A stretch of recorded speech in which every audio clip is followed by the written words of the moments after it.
Ladies and gentlemen, our next discussion will center on housing as a platform for education.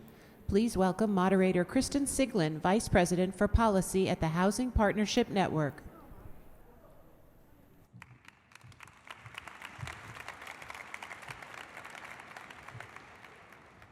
Good morning. My name is Chris Siglin, and I'm pleased to moderate this panel. The focus of my career has been on affordable housing and community development, but I have long been interested in the connections between housing policy and education, and in a former job, I did work on what we called school-centered community revitalization.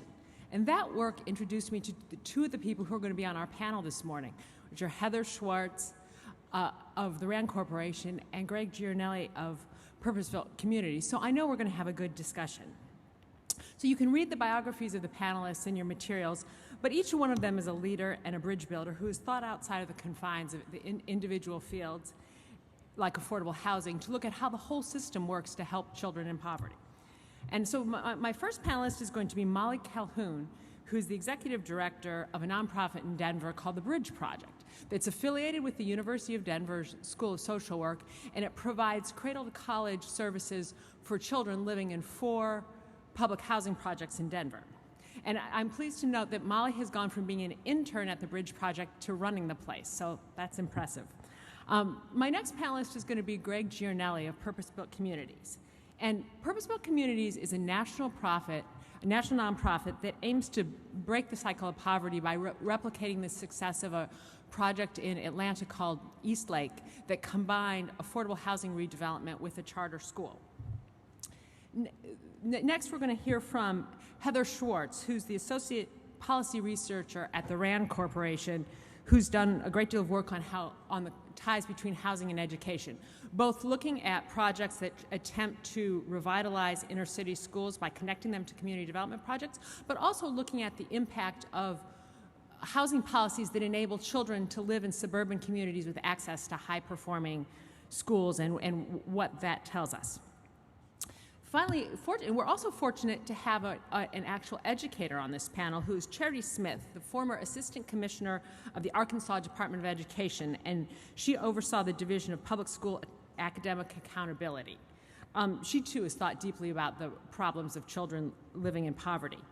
And finally, to conclude our panel, we're very lucky to have Luke Tate, who's a special assistant to Sean Donovan, who we just heard, Luke's portfolio includes work on the Choice Neighborhood program, which is an innovative new HUD program that links resources to improve distressed public and assisted housing with strategies to improve the schools in the neighborhoods where those children will live. So in all of these panelists are working through it's a continuum of interventions that connect education improvement work with stable housing. So we're going to start our panel by asking Heather Schwartz of RAND Corporation to come up here and give us an overview of what the research tells us and what we know about how education and housing influence each other. Come, Heather.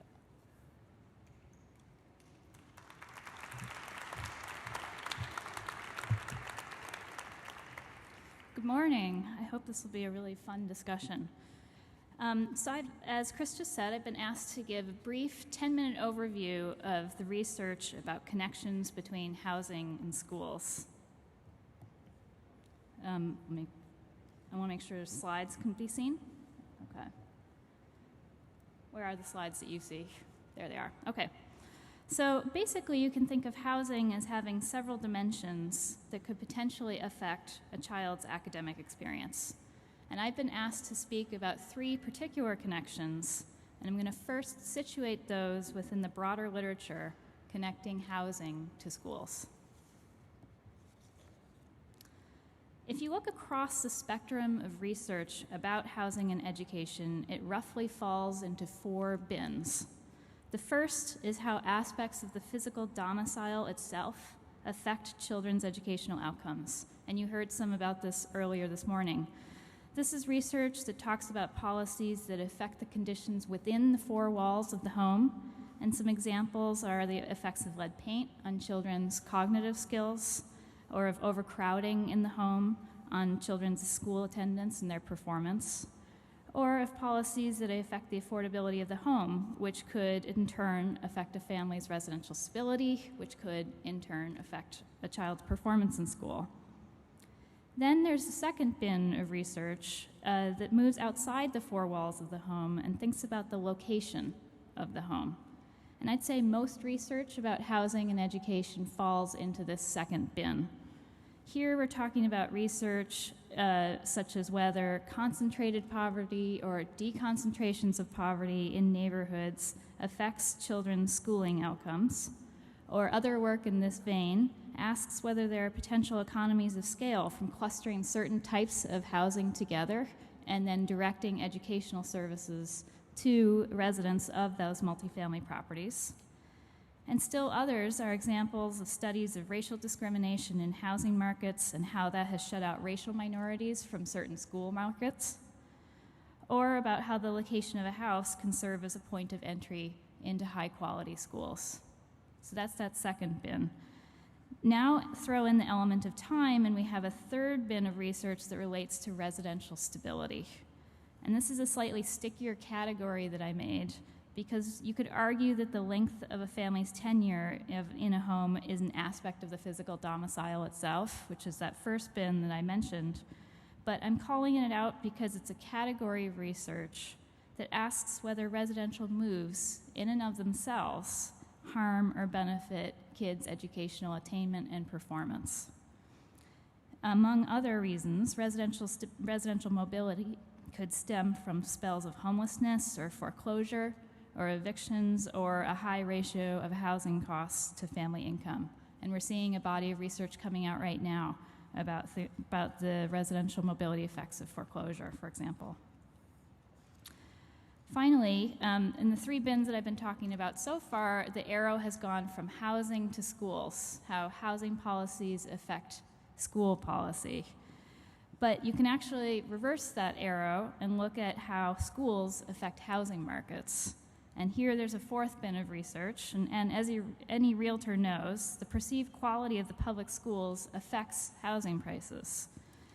And there's a relatively large body of research that attempts to quantify how changes in perceived school performance affect housing prices. For example, one idea out there is that building a desirable school can serve as a magnet for families to move into underinvested neighborhoods. So today, the people on this panel are going to be talking about approaches that primarily fall in the second and the third bin. So turning to that second bin about how location can affect a child's schooling.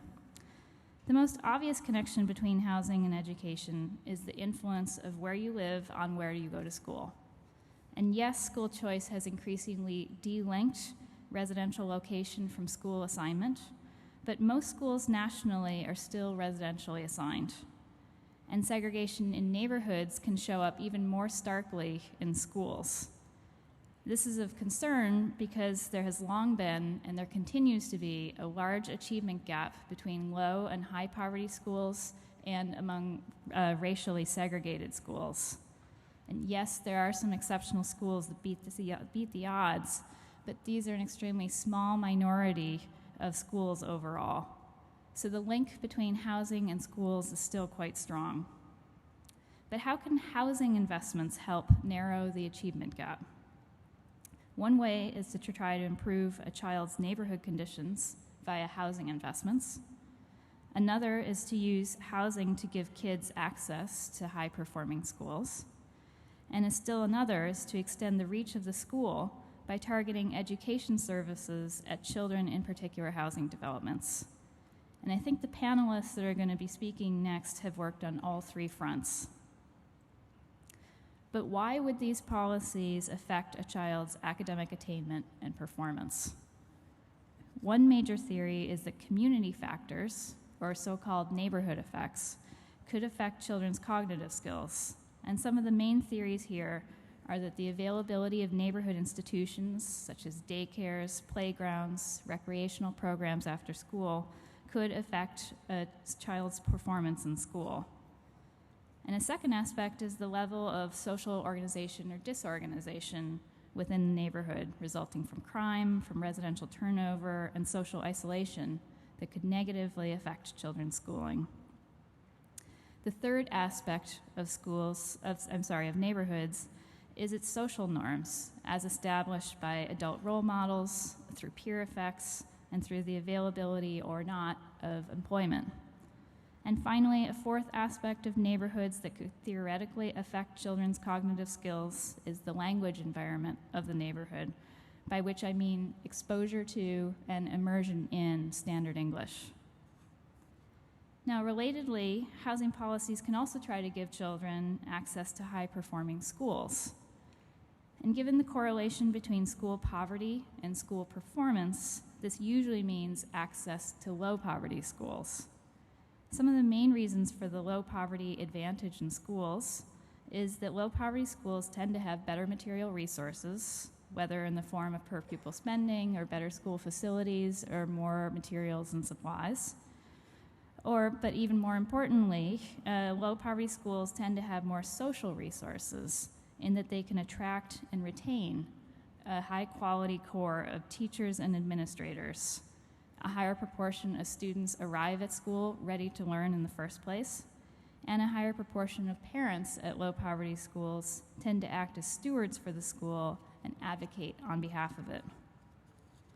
Now, considering how neighborhood and school factors can influence student achievement, some of the housing policy responses are to allow people to either move out of disadvantaged neighborhoods or disadvantaged schools altogether via mobility policies, or to invest in the place and to reduce levels of disadvantage in that neighborhood or in that school by, say, coordinating housing and school investments.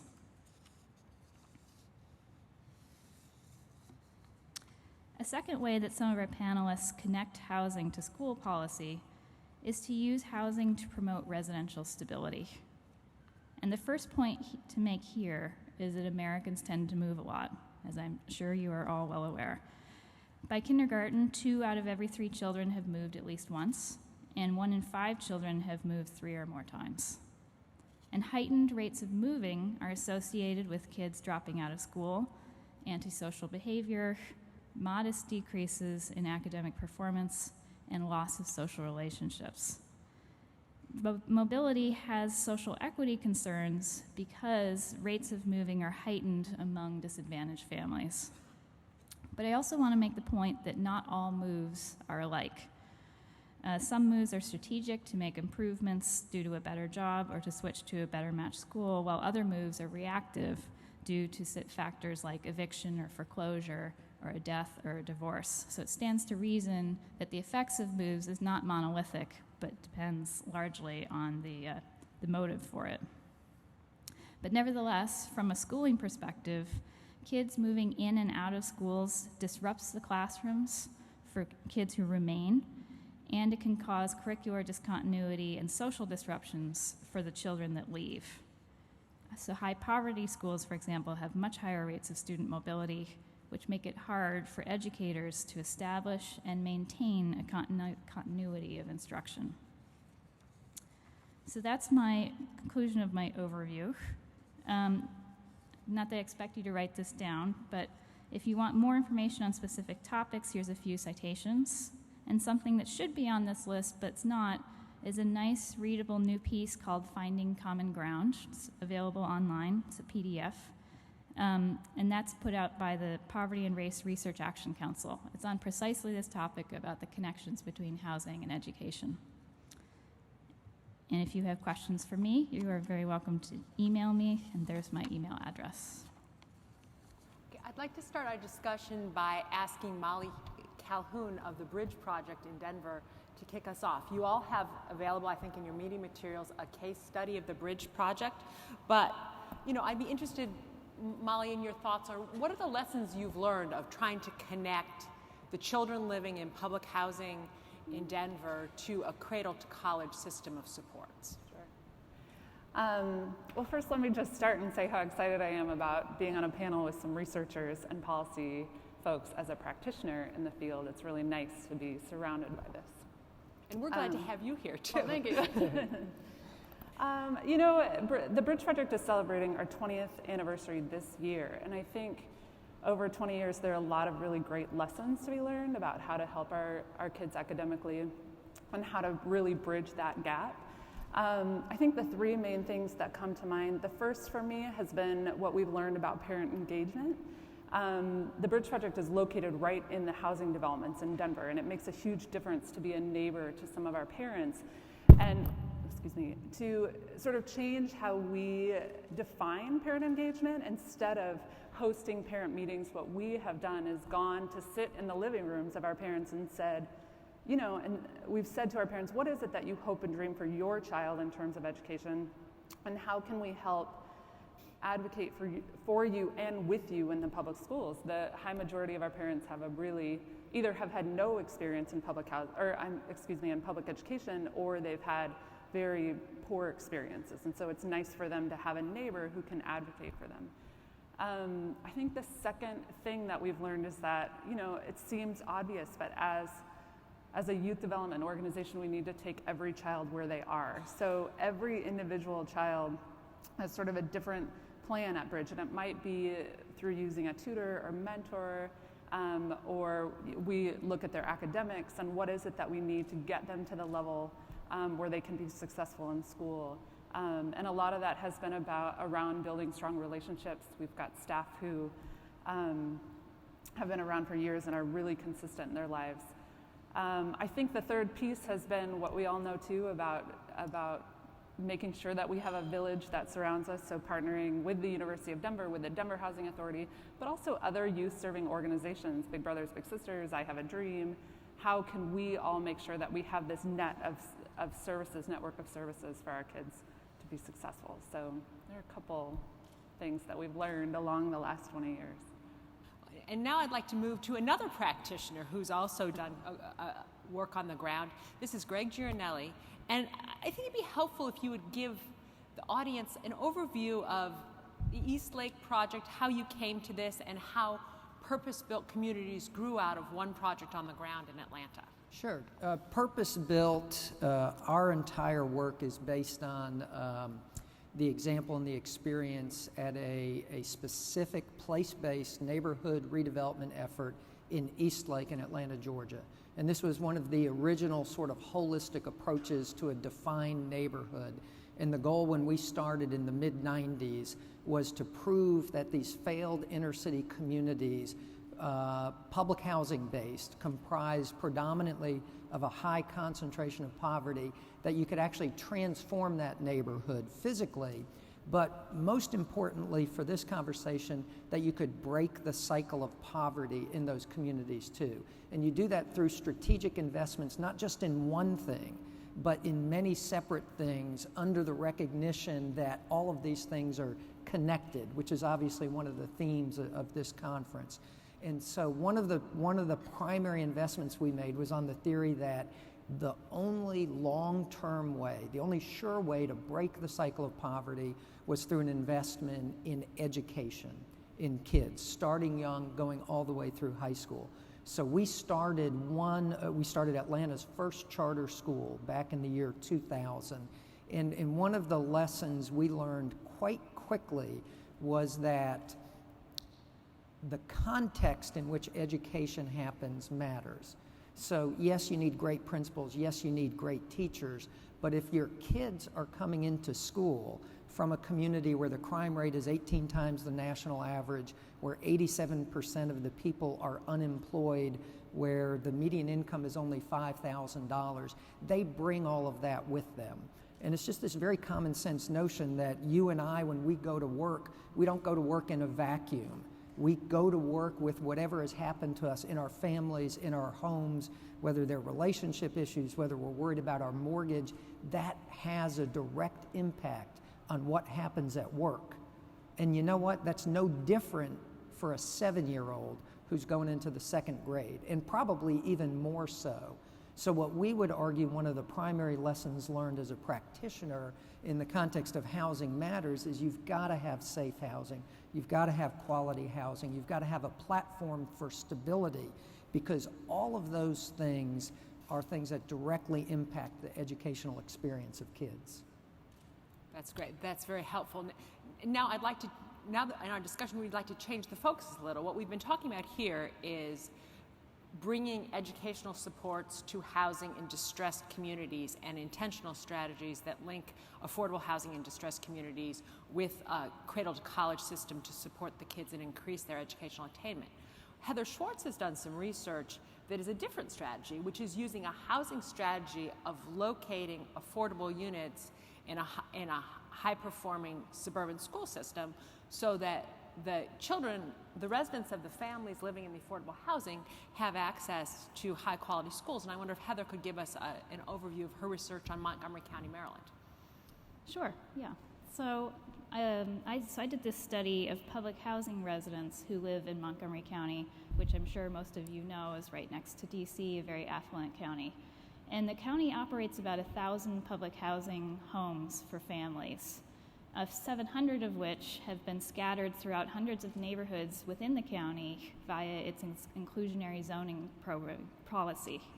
And inclusionary zoning is a stipulation that requires its real estate developers to set aside about 15% of the homes that they build within their market rate developments, and those homes are sold or rented at below market prices. And so the Housing Authority has the first right of refusal to purchase some of these inclusionary zoning homes, and it has. And so, as of today, there's about 700 of these public housing apartments that are thinly scattered into market rate developments throughout the county.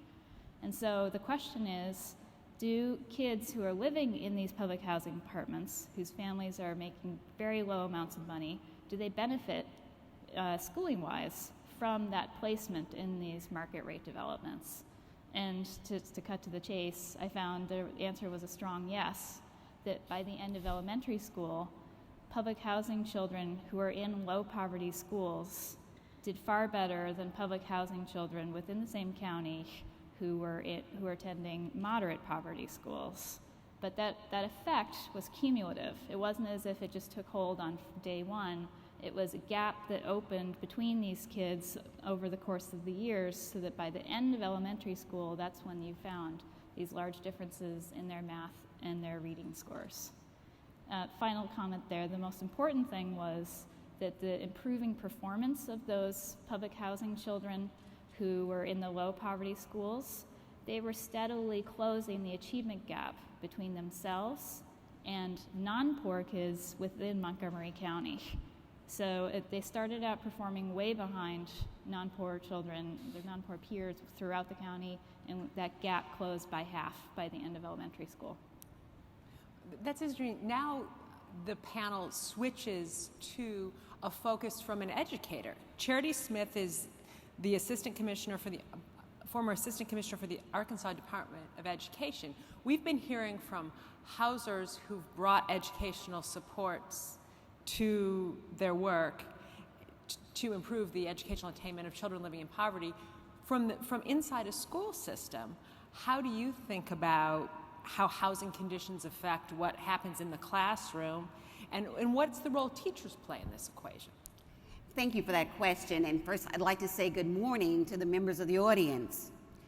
I am excited to be here, and housing really does matter, particularly with poor children. In Arkansas is probably one of the poorest states in the country.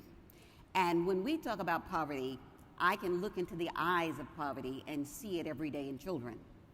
And not only does housing matter to kids, but it matters to teachers as well.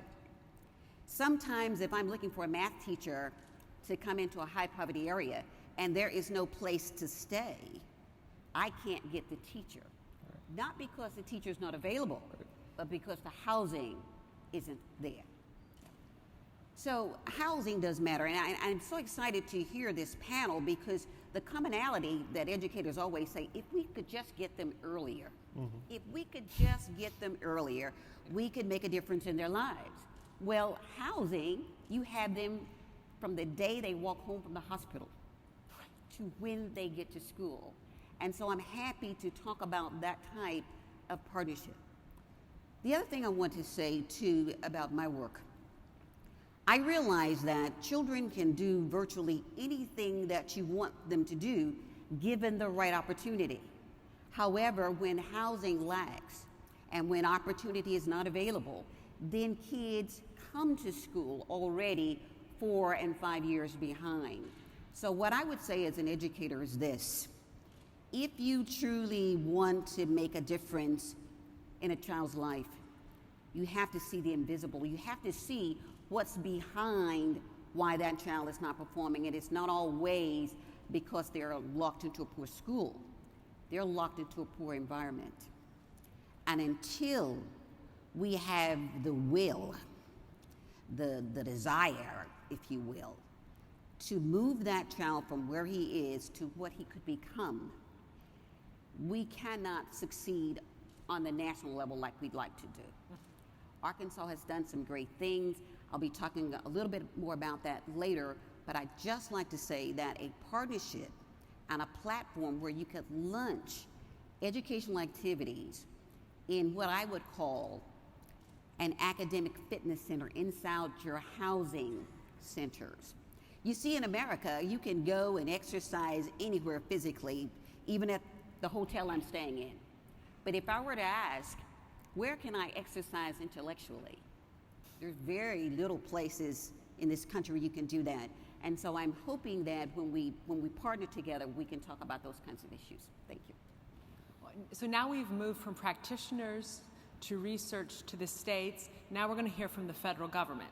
We have here Luke Tate, who's a special assistant to Sean Donovan, whose portfolio includes the Choice Neighborhoods program, which is a connection point between the Department of Education and the Department of Housing and Urban Development.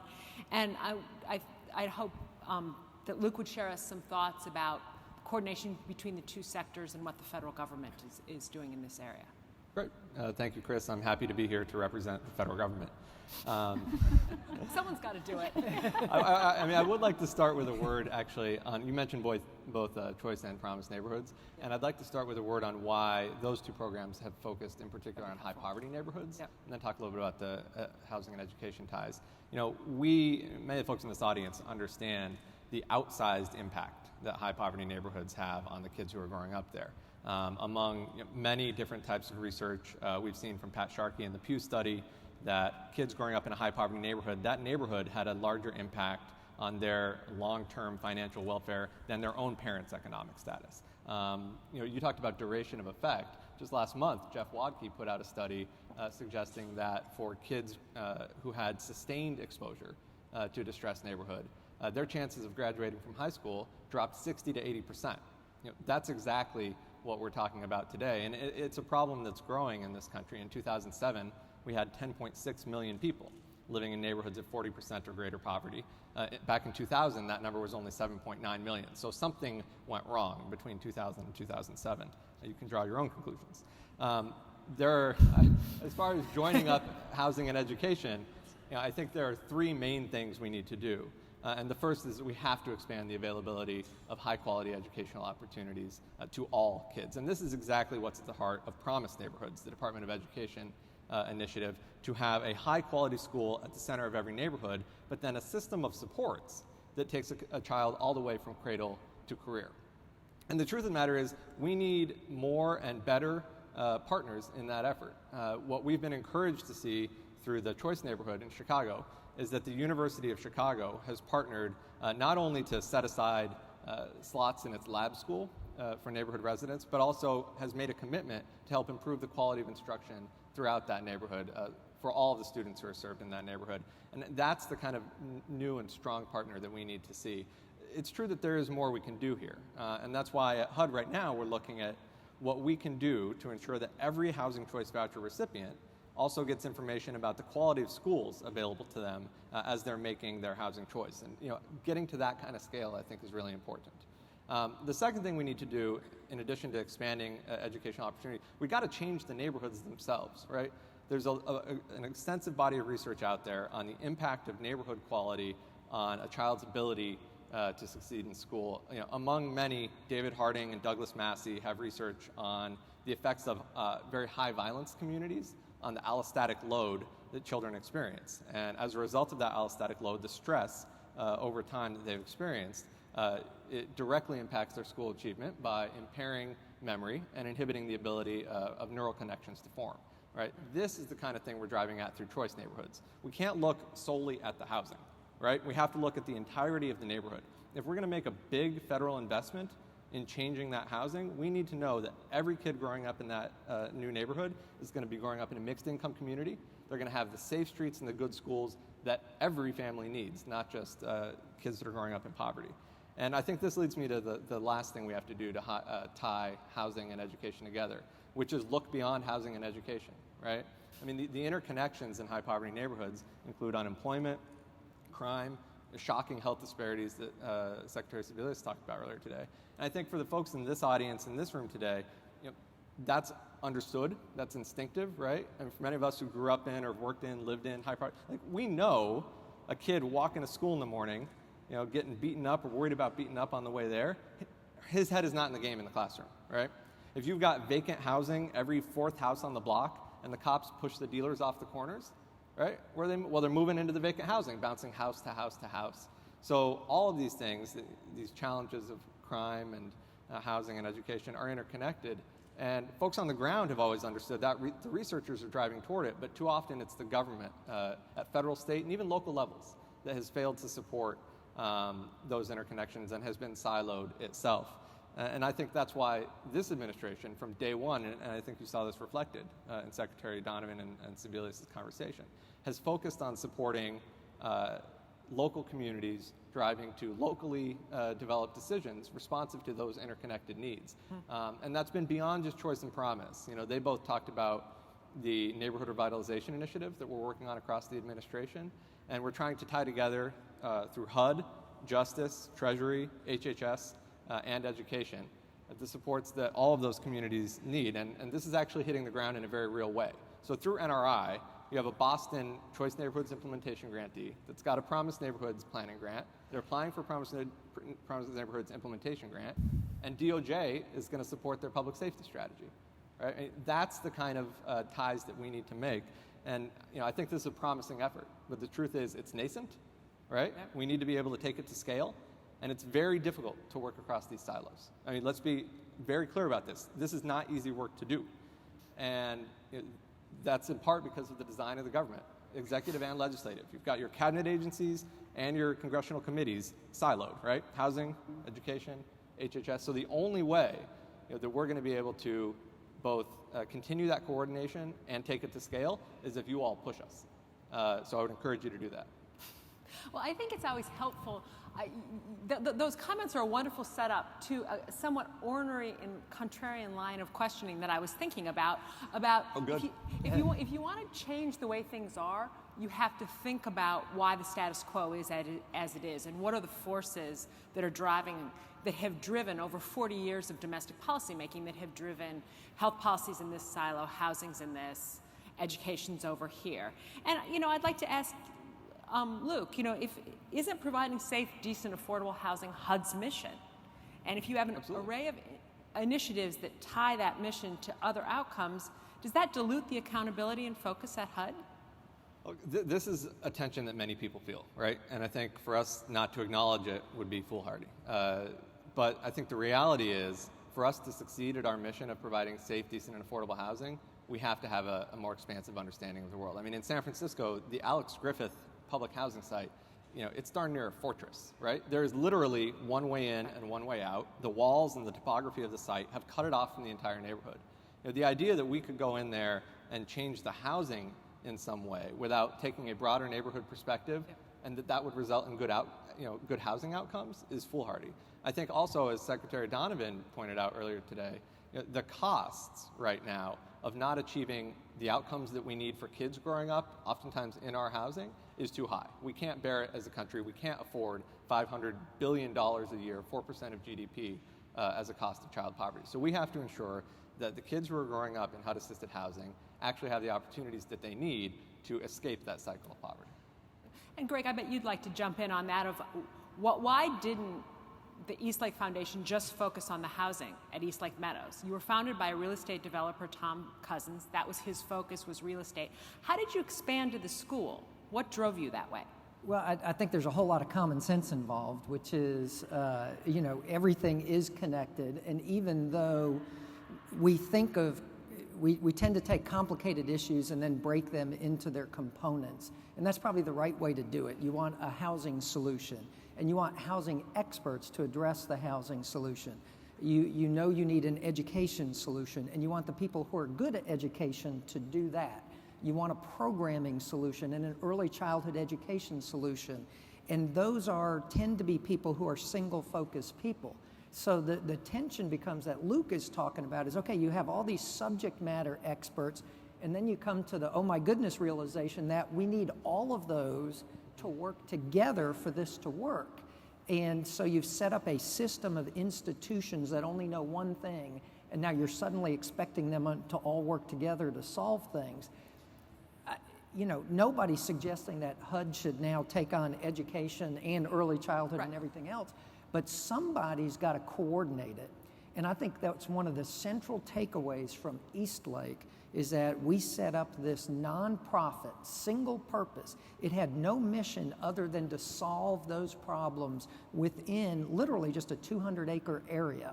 And so we were the only sort of corporate entity that said, we're going to take the expertise of all of these different folks. We're not going to become experts in housing, but we're going to take advantage of the Hope 6 program. We're not going to become experts in education, but we're going to take advantage of longtime educators. And that what we did was we made it easy for them to coordinate amongst themselves. And that, frankly, is one of the hardest things in the world to do. Yeah. Well, and isn't that partnership model somewhat what you're doing as well, Molly, where the School of Social Work at the University of Denver has partnered with the Denver Housing Authority, and the experts in social work and casework with the families do that work. The housing is done by the Housing Authority, so you each stick to your respective expertise. Am I understanding that right? Yes, that's right. And I think there's a critical piece of that in the public-private partnership, and that even with our schools, I think this is very true in housing, and I think this is very true in the schools. We have a social worker in our schools that maybe works half-time and splits her time between 2 or 3 different schools.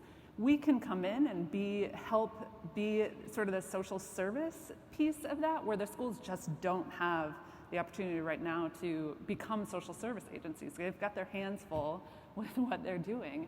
And I think having that kind of partnership gives us the opportunity to help bridge that between housing, education, and be the experts and learn, and share some resources as well that we've drawn from the private sector. Yeah. And so, Charity, how do you think about that? I mean, does it dilute, if you highlight the importance of external factors like housing to the lives of children, does that reduce schools and teachers' responsibility for educating all the children? How do you think about that? I'm glad you asked that question. For years, teachers have felt like you are asking us to do far too many things. Mm-hmm. We cannot do healthcare and housing and all of these things and still teach children. But the fact of the matter is, if you don't do those things together, you still can't reach that goal. And so in Arkansas, what we wanted to do was to change the education for poor children. And if you look at statistics, you will see that Arkansas has the greatest gain in poor children on NAEP from 2000 to 2007. Now, how did we do that? Not with silos, not with we're going to do housing, we're going to do education, we're going to do this, because a child brings to the schoolhouse gate all of his problems. And as a teacher, if I feel like I only want to teach you the academic standards and forget about these other things, I really cannot make progress. So what we had to do was look at it in its entirety and invite in social workers to that campus, invite in healthcare to that campus, because for many poor children, that's the only place, that's the only common place where you can get those things to happen. So I think rather than saying it isn't our responsibility and passing the blame to someone else, it is our collective responsibility to make that difference in the lives of children. I asked one of my students, I said, tell me something. I'm going to this panel. I'm going to be talking to this panel of heavyweight folks. And what is it that you want me to tell these guys? And oftentimes I always talk to little kids. And a little kid said this: if you change where we live, you'll change how we live. I thought that was pretty incredible for a kid. Yeah. Let me say it again because I want you to hear that. And I wanted for her to tell me again. Her name is Genesis. She said, if you change where we live, you change how we live. Now let me explain more about that. Where she lives, it is a very impoverished part of Arkansas. Actually, there is no public housing. So I am talking about really, really poor parts of the Arkansas Delta. But they do see other places and they do want to have these things. And so sometimes educators have to bring in and create inside an environment things that they don't have already. And so to collaborate with everybody, to benefit from this great deal of research-based experience and bringing that to the school site, not only will change a child's life, but will change America. And I think that this is something that is not time to talk about it. We've got the sense of urgency. We've got to do something, and to do something right now. There's a crisis in the underachievement, and it relates squarely to poverty. I don't care how many data sets I run as the academic chief for Arkansas, and I ran data after data to say black children do this, poor children do that. But underlying all these causes stand squarely on some of the other issues that you've talked about. And I think that when we come together as agencies and really, really talk about making a real difference, we can. Again, if we have the will to do it. I think that this panel does. I think that the work that they have is remarkable, and I'm pleased to be here. And I think I can speak for teachers, as I am a teacher as well, that people really want to do that. I see Greg and Heather both want to jump in. No, you go first then. You sure? Okay. Yes. Some of what Charity's talking about has been embraced by the community schools movement, and I wholeheartedly agree.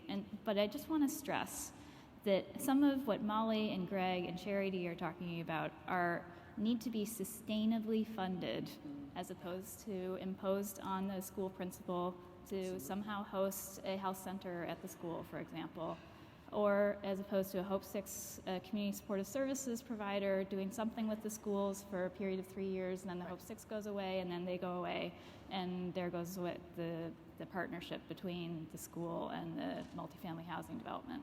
So I feel like some of what you guys are describing is that you have a sustainable third-party organization that's acting as the bridge. Then you're not using public school dollars to fund yourselves, nor are you using housing property management dollars to fund yourselves. There's some other source, as private funding or not, and I wondered what you had to say about that. And to me, that seems like it's an essential ingredient for a successful long-term relationship between housing and schools. Yeah, I would think, I'm sure, Molly, your experience is the same. I mean, as a nonprofit, you know, so much of what we've talked about here is about cumulative impact. Mm-hmm. So by definition, we're talking about long-term and sustainability.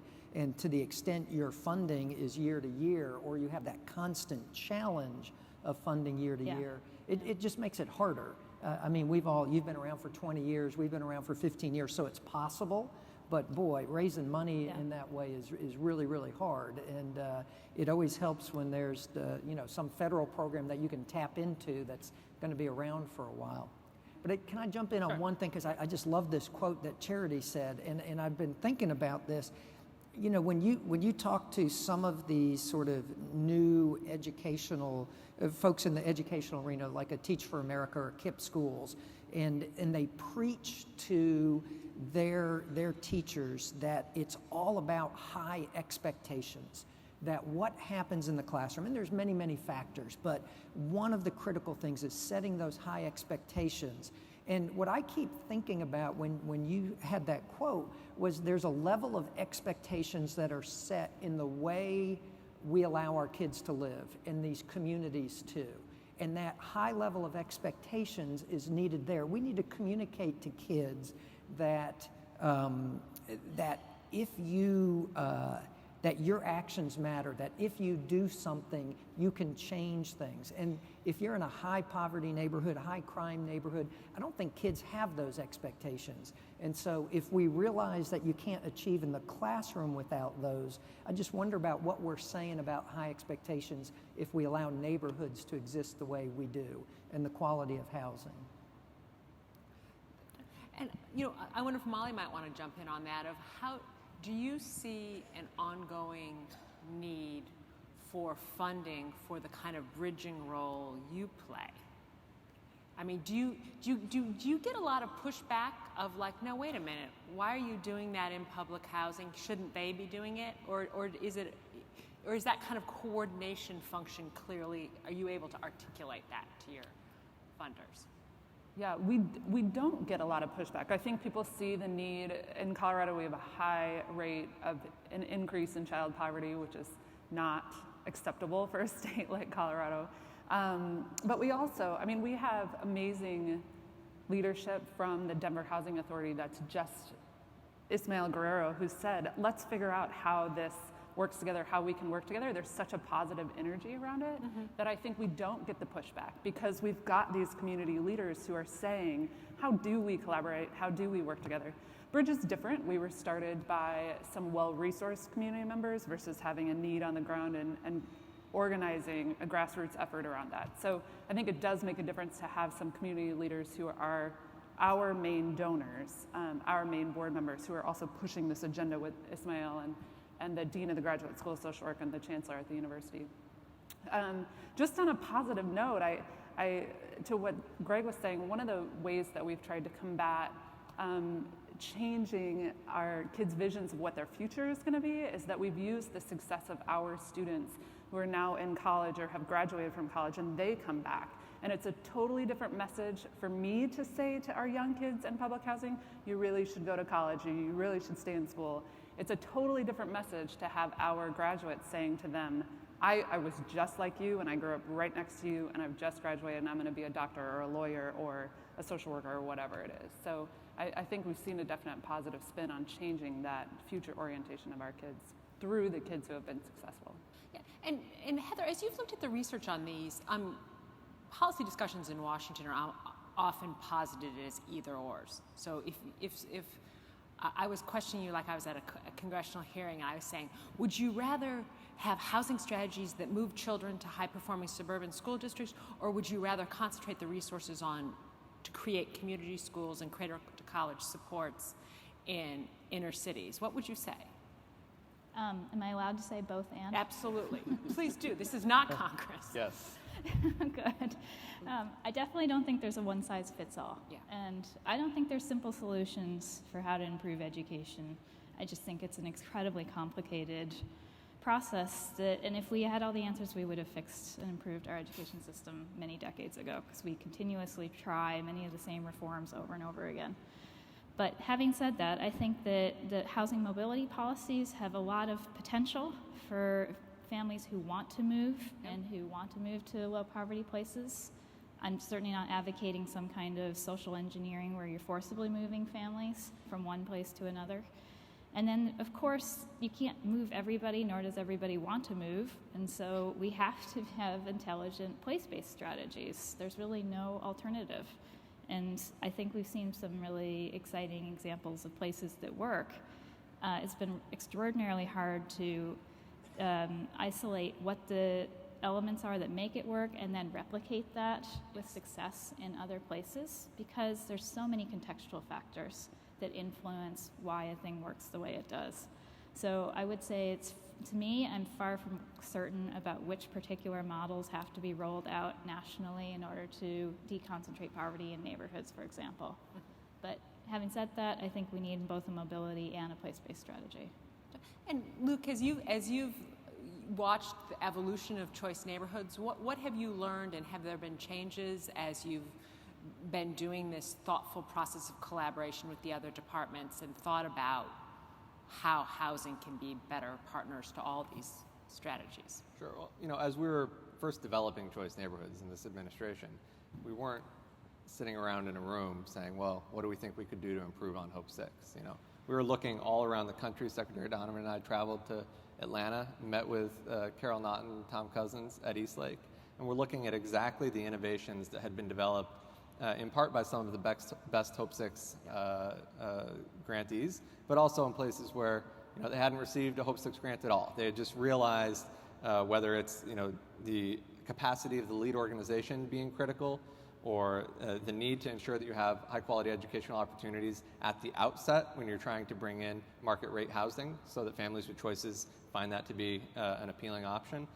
They had realized what some of the key ingredients were.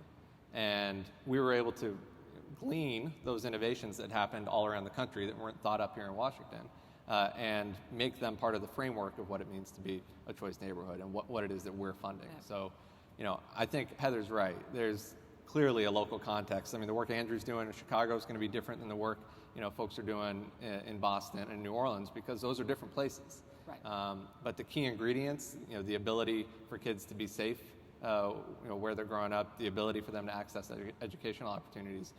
We've learned not just from the innovations around the country, but from the research that has come out of thinking about how housing matters for other critical outcomes, what we believe to be the key ingredients for a place-based initiative. And we're going to continue to study that. We've got some of the folks in the room right now are going to be evaluating choice neighborhoods and telling us, this is how year to year you can continue to improve the support that the federal government is offering for what truly are locally, contextually driven solutions. And so we look forward to seeing that research too. More research, the better. That's good. Well, I think that brings up an interesting point, because most educational decisions are actually handled on the state level, not necessarily at the federal level. And I wonder if Charity has some thoughts about, are the states thinking, did Arkansas think about housing policy as it, because states have housing policy levers like the low-income housing tax credit. Some states have control of some Section 8 certificates. Did Arkansas consciously link those strategies? What did you do? I don't think Arkansas consciously linked the strategies together as I would like to say. But I do think that Arkansas did do it simultaneously. Mm-hmm. So they began to look at these things differently. And sometimes things happen all together when you can see a problem and people decide, I want to do something with this problem, I want to do something with that problem. Certainly we haven't gotten to the level that I'd like to see Arkansas, but we're on the move. I want to say this. I think that there are people in this audience who can change the fabric of this country. And you have to think about, what is it that I can do to make a difference? Let me give you an example.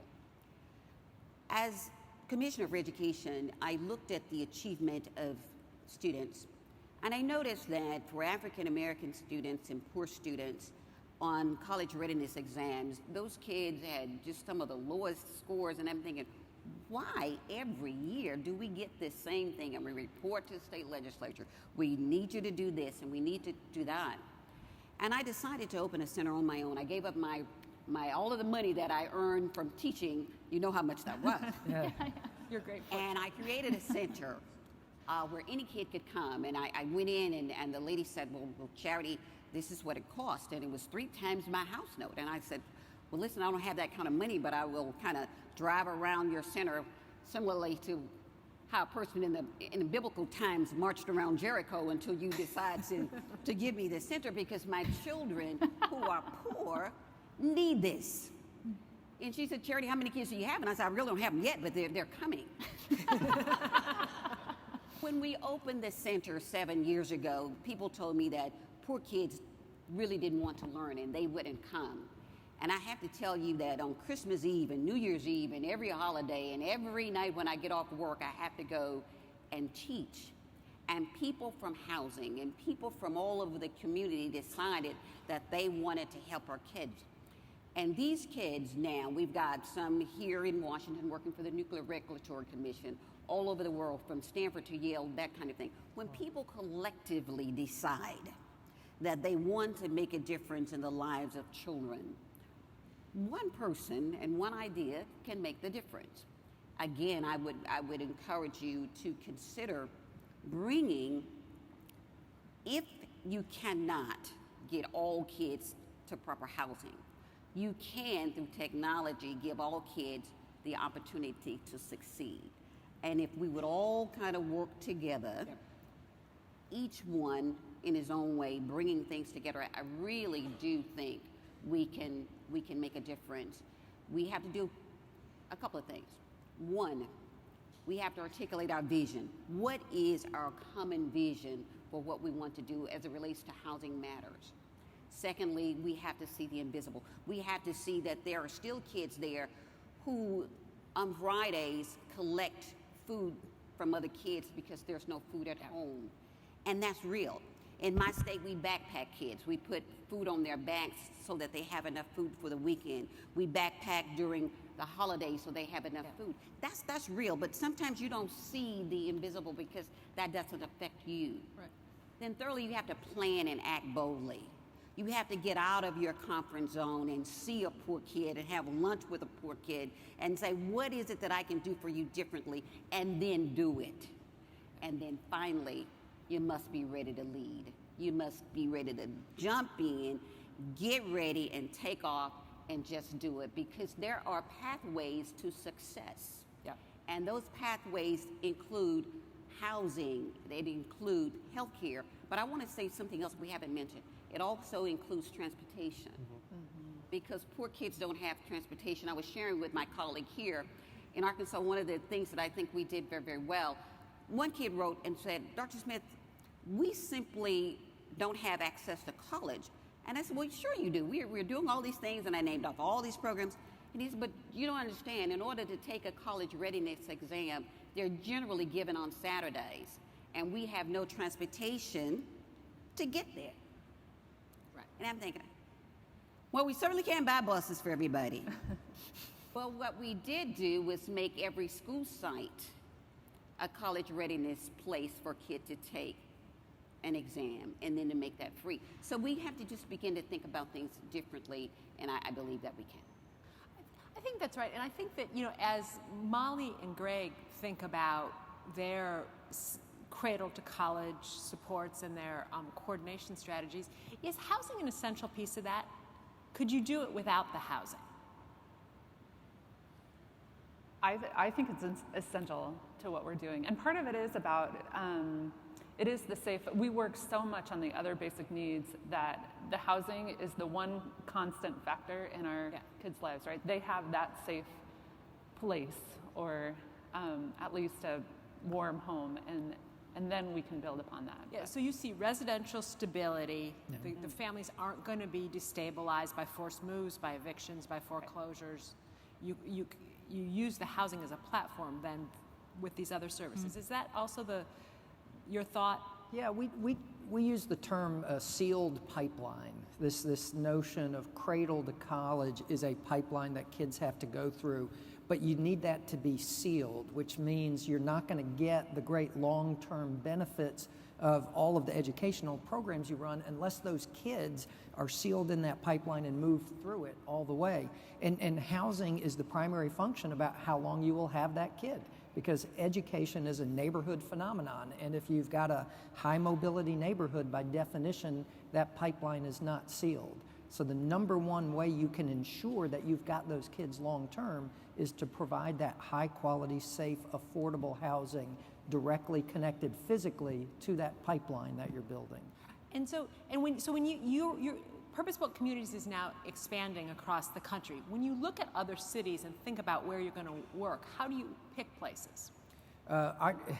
So we've got about 7 sort of preconditions for success that we talk about, and I won't go into all of them here, but I will say that as in many things, although you would argue they're all important, you can usually find one that's more important than anything else. And from our standpoint, it's always the leadership. It's the quality of the local leadership that's going to define whether a holistic redevelopment, very complicated kind of thing that we're talking about long term, that's the number one predictor of success. And I see Luke nodding. Is that how this was the major takeaway that we saw in Eastlake, and as we've seen POA, McCormick, Barron Salazar, others step up to take the lead in the choice neighborhoods around the country, it's for exactly this reason that we're confident in their ability to succeed, because these are not easy things to pull off. No, they're not. So. Well, we've got about 10 minutes left, and I've got 2 final rounds of questions that I'd like to ask all of you the same question. And the first is, if you could change one thing, name the worst barrier, obstacle, attitude that gets in the way of these more coordinated strategies. It could be federal, it could be local. Charity, what do you see as the biggest obstacle you've had to overcome to try to get your program moved forward? I think the biggest obstacle is apathy and blame. I think that everyone wants to blame someone else for why we're not doing this or that, and not taking personal responsibility for making a difference. So if there were one thing that I would truly want to see happen differently, would be this: that there is, and let me say it passionately, that we recreate in this country an academic renaissance, and that we can do it if we have the passion, the veracity to make that difference. And the only way you fight apathy is through passion. One educator like this: people love to see people on fire. They love to see you burn up, to just see you. But sometimes that fire catches on to the next person.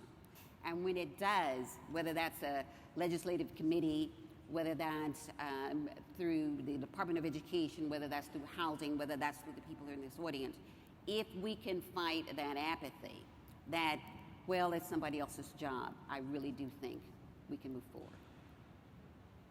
What's your biggest obstacle, Luke?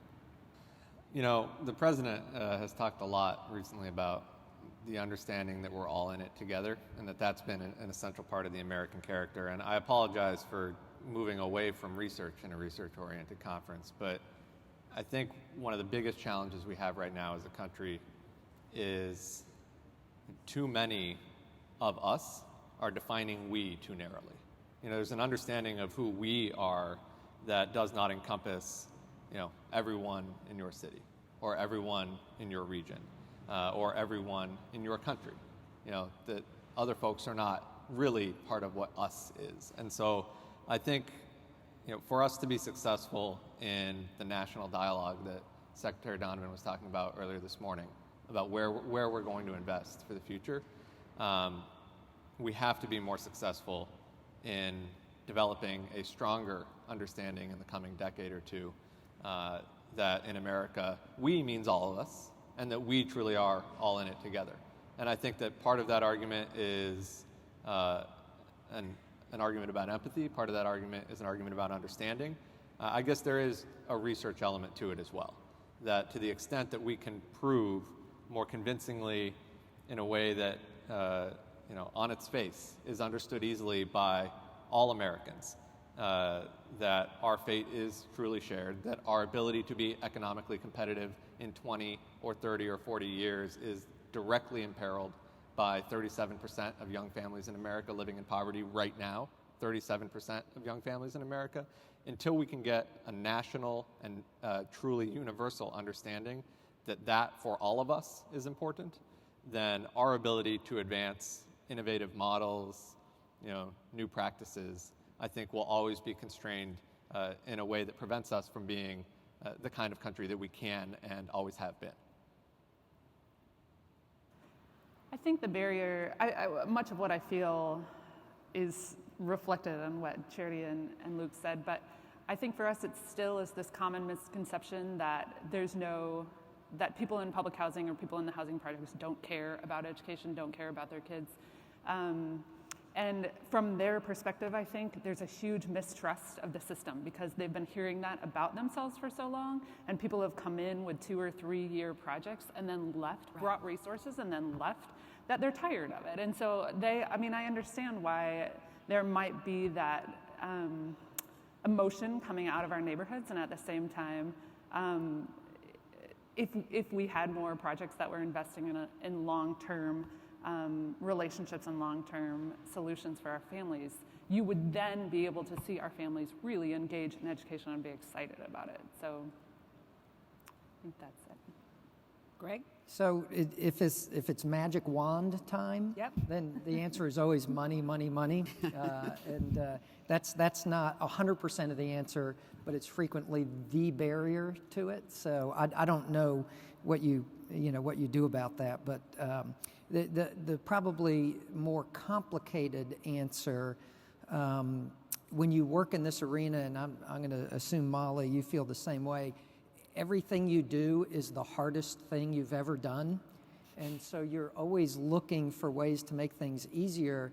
And what happens is we have to in order to do our work well, we have to partner with public institutions that just don't have a common agenda. And you'd like to think everybody has the best interest of the child at heart, right, or the best housing or whatever. And notwithstanding the company here, not every housing authority in the world is the easiest to work with. Not every public school system is the easiest to work with.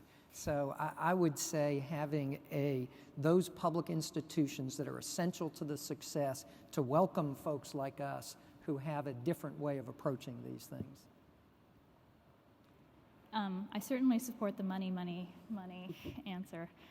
This sounds so incredibly wonky, but we desperately need evidence about what works in connecting housing to schools. And just as Secretary Donovan this morning cited that study that came out about MTO and diabetes and obesity, we need evidence like that in order to make any kind of claims that we can take certain show on the road and try to expand it around the nation.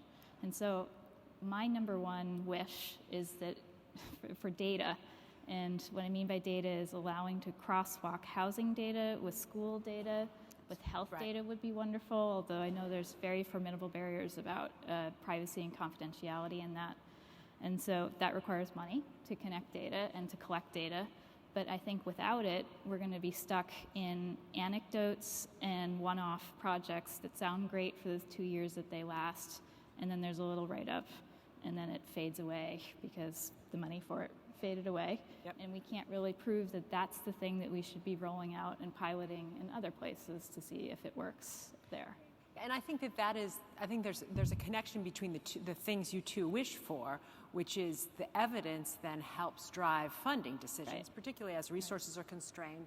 Resources are going to flow into things where you've got evidence to show that it's effective, and that's also how you stop the one-off problem of projects being driven by terrific leadership and rather be a systemic approach of this is how we think about the educational needs of children in our country. So I'd like to give you all guys, as I look out here, I see some federal policymakers from various agencies. If you all had one wish of something you'd want to ask the federal government for, what would that be? And it doesn't have to be money. It's something that could be changed because the barriers that are overcome to do this kind of work are really quite formidable in our current system. So why don't we go back this way, if we could start with you. Oh, shoot, I'm first. I was just thinking, I want this to be really good. Well, release of data would be excellent from HUD and from the Department of Ed, yep, at disaggregated levels. And obviously there's a huge amount of confidentiality that has to be protected. So I'm not saying this is any Joe Blow walks off the street and gets to try to work with data about individuals. But if there were processes in place to connect data across agencies, that would be a researcher's dream. And I think it would really promote a proliferation of research about what works within this area. All right, so I'm going to try to out-wonk you. Yeah. I would do away with one-for-one replacement housing. We all talk about, we talk about how the solution is deconcentrating poverty, and by definition, if you deconcentrate poverty, you have to build back fewer low-income units than where you started, or else it doesn't work. It's an oxymoron, and so you've got to give people the tools to effectuate what everybody agrees is the solution. I'm going to tap into my social work positive strengths-based outlook, but I believe this is happening in the administration, but more promotion of preventative programs and really investing in the potential of our families and youth in low-income neighborhoods, because we, at the local level, we hear so much about what we're doing for intervention and what we're doing around juvenile justice, and not as much around what we're doing to promote the abilities of our kids. So preventative funding would be great. So President Obama has put forward an FY12 budget that we feel responds to a lot of the needs that both the three of you brought up, but also that many of the folks in this audience would bring up. And so we're very grateful to our colleagues in Congress for pushing those priorities. Charity, you've got the last word. Well, thank you.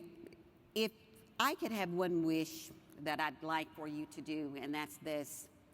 In education, we always talked about the 3 R's, reading, writing, and arithmetic, but the 3 R's for us is the rhetoric, the reality, and then the Renaissance. The rhetoric is that we are going to do this, and we're going to do that, and we're going to do all kinds of things, and kids are not going to be left behind. But the children I serve sometimes have been. And they keep waiting and waiting for this something to come down to make my life different. And it isn't. And I think that it is time now to stop the rhetoric and to do something. To look deeply into the eyes of children and to see the realities that they see. To see the things that they want. And I agree with my colleague. Kids who are in poverty really want to succeed, and their parents really want to succeed. They simply don't have the opportunity and the resources to know how. What can you do? I'm going to go back and leave you with a statement about Renaissance. We can create academic fitness centers inside the housing that we have. You can open up this building that I'm in and let kids have access to computers, where in communities we close down libraries at 6 o'clock at night when we only have 6. And kids of poor children, parents of poor children know that they don't even have that. And then it's inside this building, but it's closed.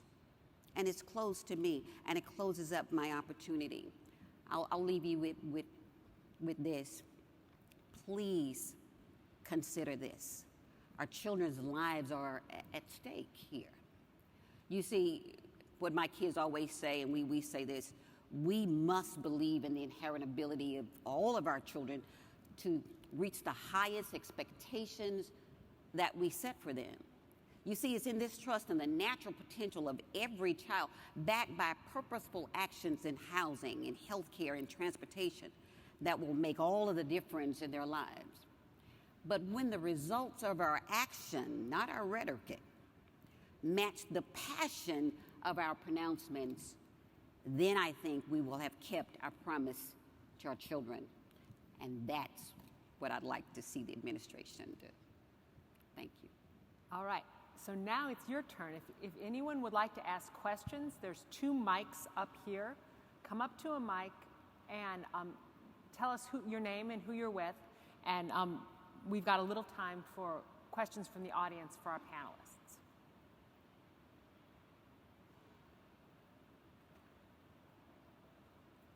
What?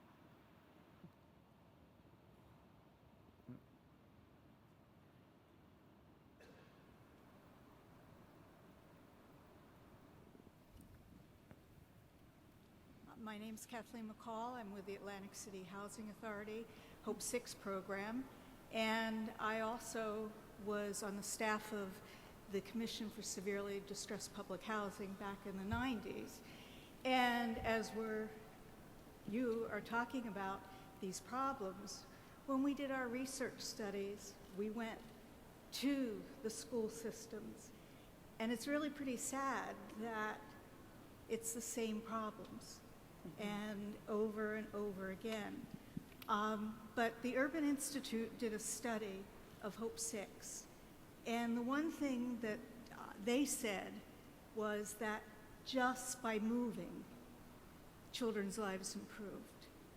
And when you're talking about poverty, Atlantic City, we're the casino capital, and you think there's a lot of money, but we actually have 25% of our children below the poverty line. And when a whole city, we're just 7 miles long, and all the children going to school are mostly below the poverty line, how do you improve that situation? Heather, have you taken a look at some of those research, the Urban Institute's report on Home 6, and thoughts about does just moving? Just the fact of moving to a lower poverty setting. Does that have long-term benefits? I can't comment on the Urban Institute report, but in other research, the answer is, it's unfortunately one of those mixed answers. Sometimes yes and sometimes no. It really depends on the setting to which the family is moving as compared to the point of origin. So in some cases, it has had tremendously good effects on families. In others, they find themselves in settings that are not all that much different from their original homes. So it's not a uniformly rosy story, I think. Hi, I'm Tricia Ruiz. I'm a new employee, a presidential management fellow at HUD. I recently finished my PhD in geography at University of Washington, and I completely agree with you with the lack of crosswalk data that links people and places within their places, across time, and across places. And it was maddening to try and find a dissertation project that would use something. I used the ELS data, restricted data that used neighborhoods and schools, and was able to use that just for 2000. But what in your projects, either in Denver and in Atlanta, in the state of Arkansas, do you have, what examples of data crosswalks and linked data can you use so that folks in government can start making a case saying, we were able to do this in Maryland, for example, with the study that you cited, or that you did, and saying when we have this kind of data, we can measure these sort of outcomes in a very holistic, cumulative way. And so we can make a better case of linking across agencies. It sounds like a pipe dream right now. And being a new employee, I have big visions, but I don't know that, I just don't know how hard it would be, but I think that we could make a case if you had Denver, Denver-based evidence or Atlanta-based evidence and sort of be able to upscale it later. What sort of, you might want to talk about the sort of evaluative work you both have done of your projects and what you used and how definitive you feel the answers have been. I think for us, let me start just by saying we're really lucky to have a partnership with the University of Denver. So we have a faculty member who leads our research and evaluation, which is access to something that a lot of nonprofits don't have. So I realize Bridge is lucky.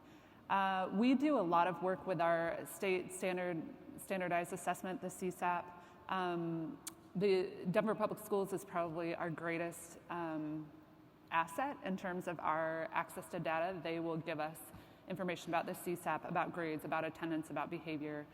We don't get as much from the Denver Housing Authority, but the public school data, I guess, is what we've been able to use.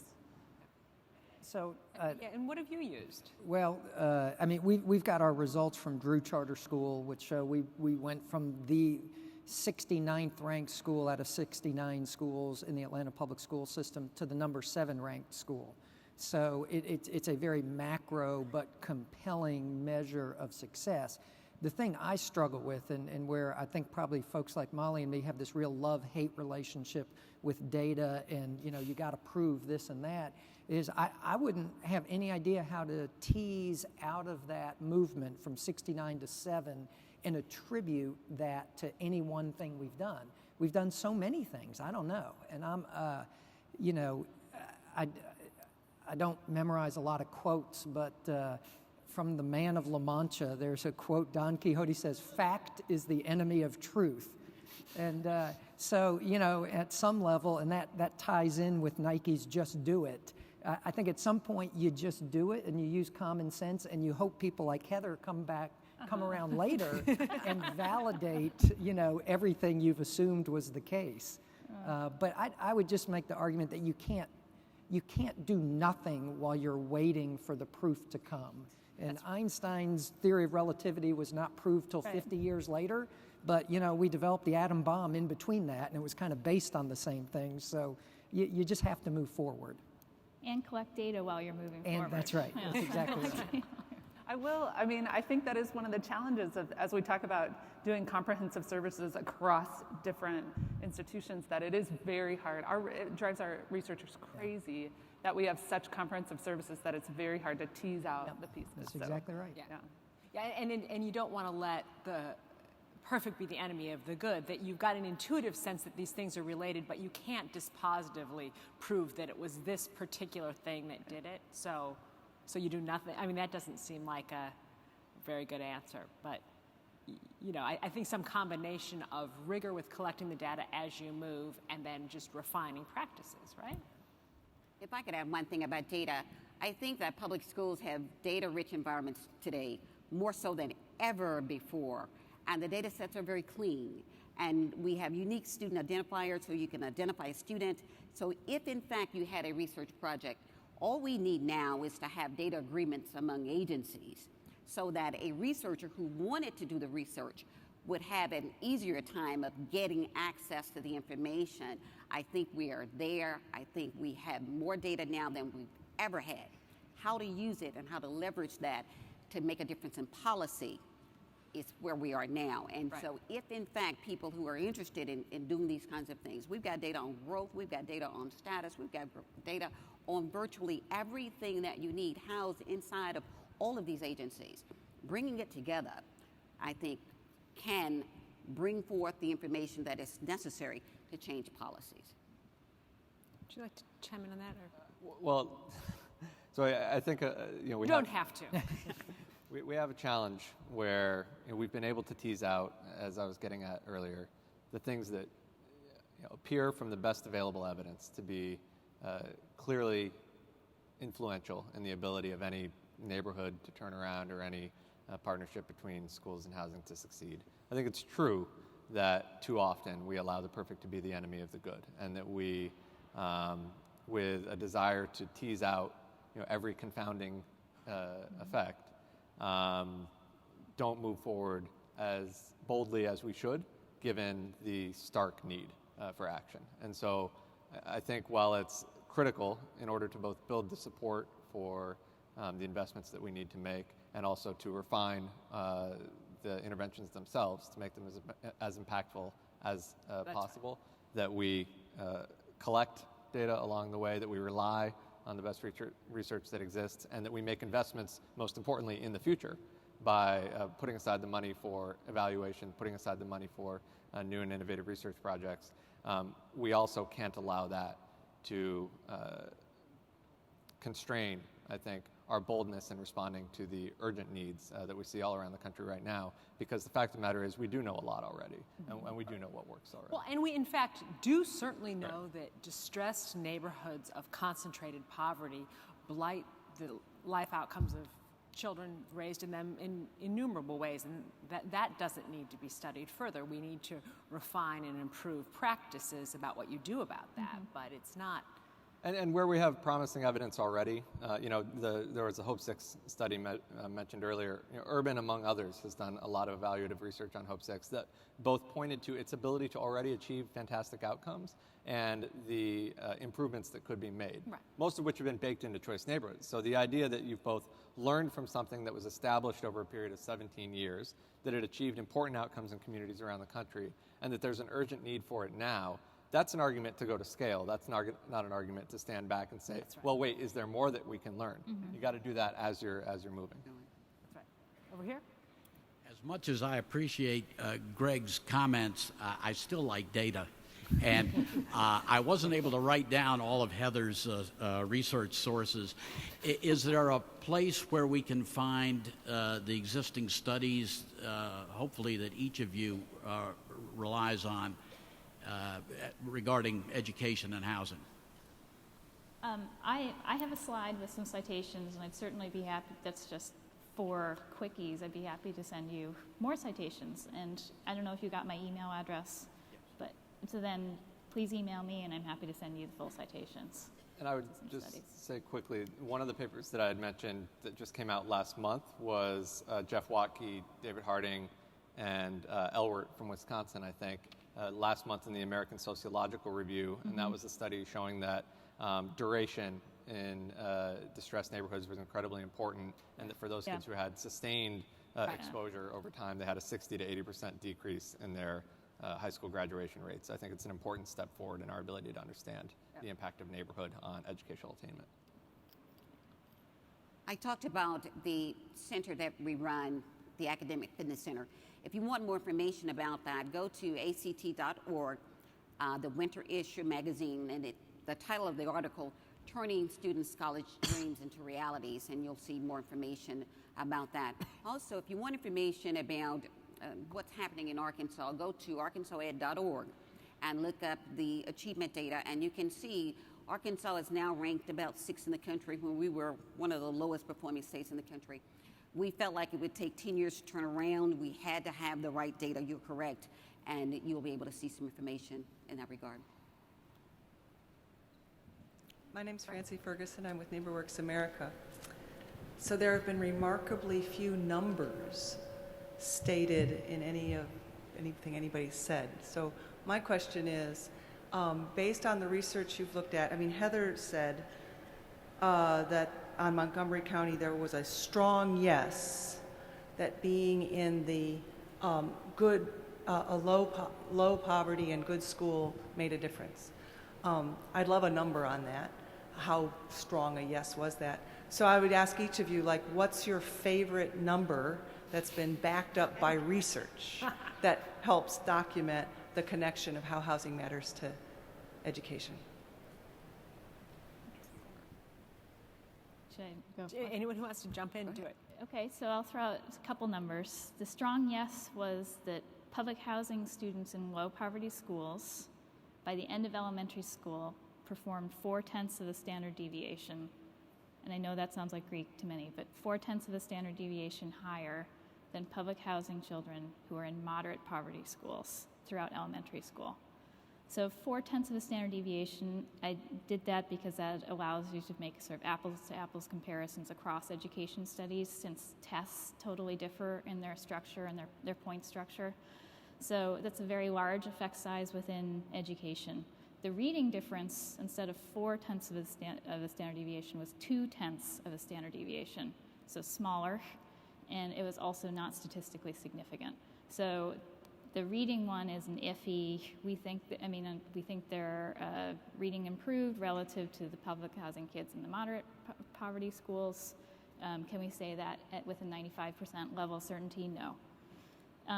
In terms of the other number to know about that study is that the achievement gap between the kids in the district who are not in public housing and the public housing kids was very big, 8/10 of a standard deviation, and that achievement gap closed by half by the end of elementary school. So those are my numbers. Anyone else What have are your numbers they want to numbers? toss in? You know,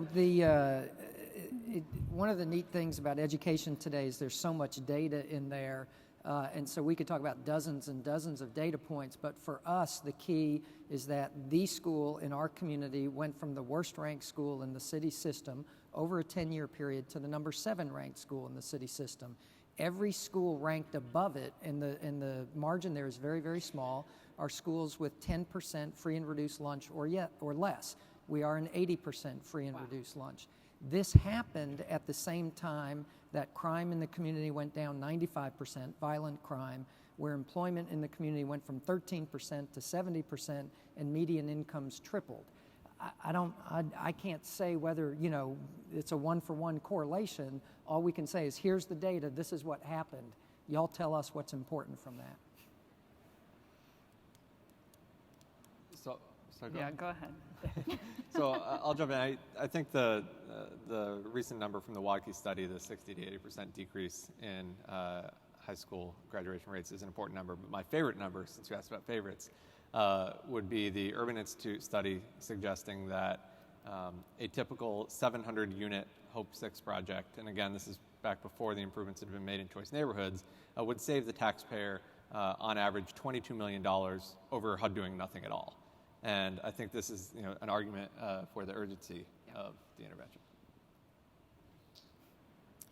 I think my favorite number is that Arkansas, again, going from one of the lowest performing states in the country to, when you look at the NAEP data from 2000 to 2007, Arkansas ranked second in gain scores in mathematics for poor children. I think that is a remarkable statement to make. On the data sets that I talked about, my personal research is on that website, But on average, kids were coming in with a college readiness score on ACT of about 17, leaving on average with about 23.5. I think that's great as well. Of course, we had some higher scores, but on average, I think that you'll be able to find that on the websites. All right, you've got the last question. Hi, I'm Victoria Laws, and I also recently joined the staff at HUD as a Presidential Management Fellow.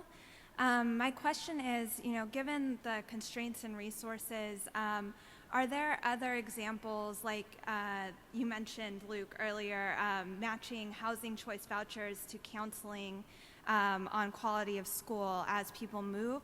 Are there other examples of looking beyond choice and promise, which have limited impact, and existing federal programs that could incorporate some of these ideas of interconnectedness? For example, the dispersal of Title I funding on the education side. How do we embed these ideas in existing programs that are already doling out resources to our communities that really need this type of intervention?